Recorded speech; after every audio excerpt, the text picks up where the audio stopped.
I'm joined here today by the Attorney General Peter Nerona, representatives from the United States Marshal Service, to provide information as to yesterday's officer-involved shooting in the city of Woonsocket.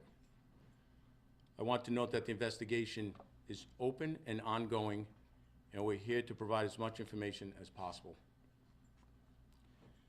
These are the facts.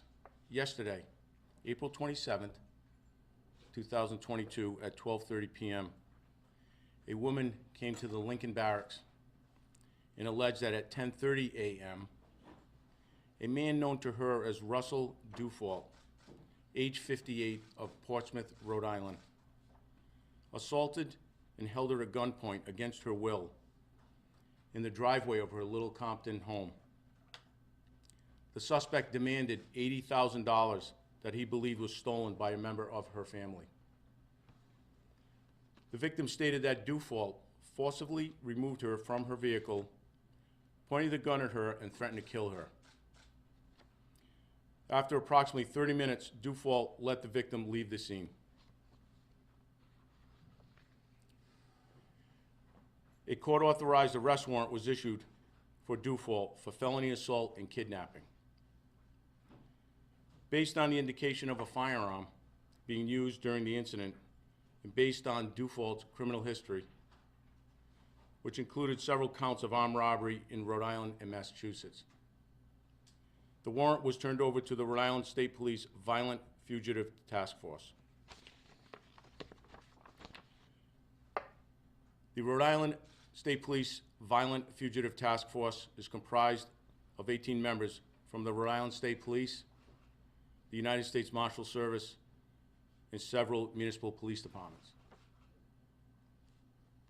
It is co-managed by the Rhode Island State Police and the United States Marshal Service. The Violent Fugitive Task Force is responsible for tracking and locating members, subjects that are wanted on violent felony charges.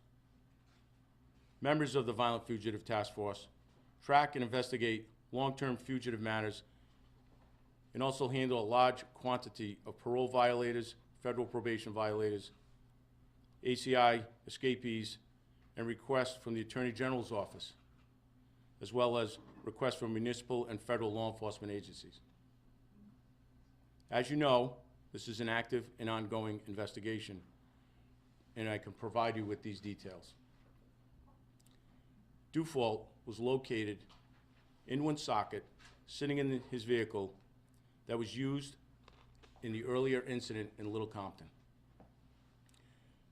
Members of the Violent Fugitive Task Force approached Dufault's vehicle in an attempt to arrest him.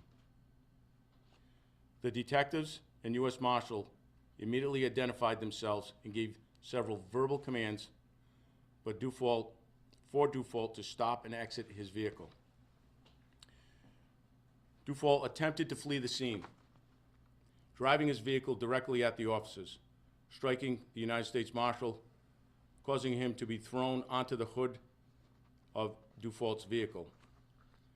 Dufault drove forward, striking the unmarked State Police cruiser and pinning a Rhode Island State Police detective between the two vehicles.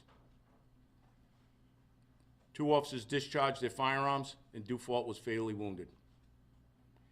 Life-saving measures were given by the officers following the incident, and he was transported to Landmark Medical Center, where he was pronounced dead.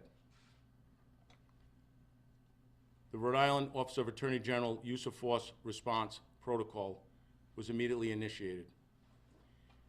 The investigation is being conducted by members of the Rhode Island State Police Detective Bureau in conjunction with the Rhode Island Attorney General, the United States Marshal Service, and the Woonsocket Police Department. We later learned that Dufault was a suspect in a bank robbery that occurred on Monday, April 25th, at the Navigant Credit Union located at 20 Dexter Street in Pawtucket. The two state police detectives involved in this incident are Detective Gregory DeMarco and Detective Theodore Gibbons. Both are 10-year veterans of the Rhode Island State Police and are both assigned to the Violent Fugitive Task Force. We anticipate releasing additional details in the coming days.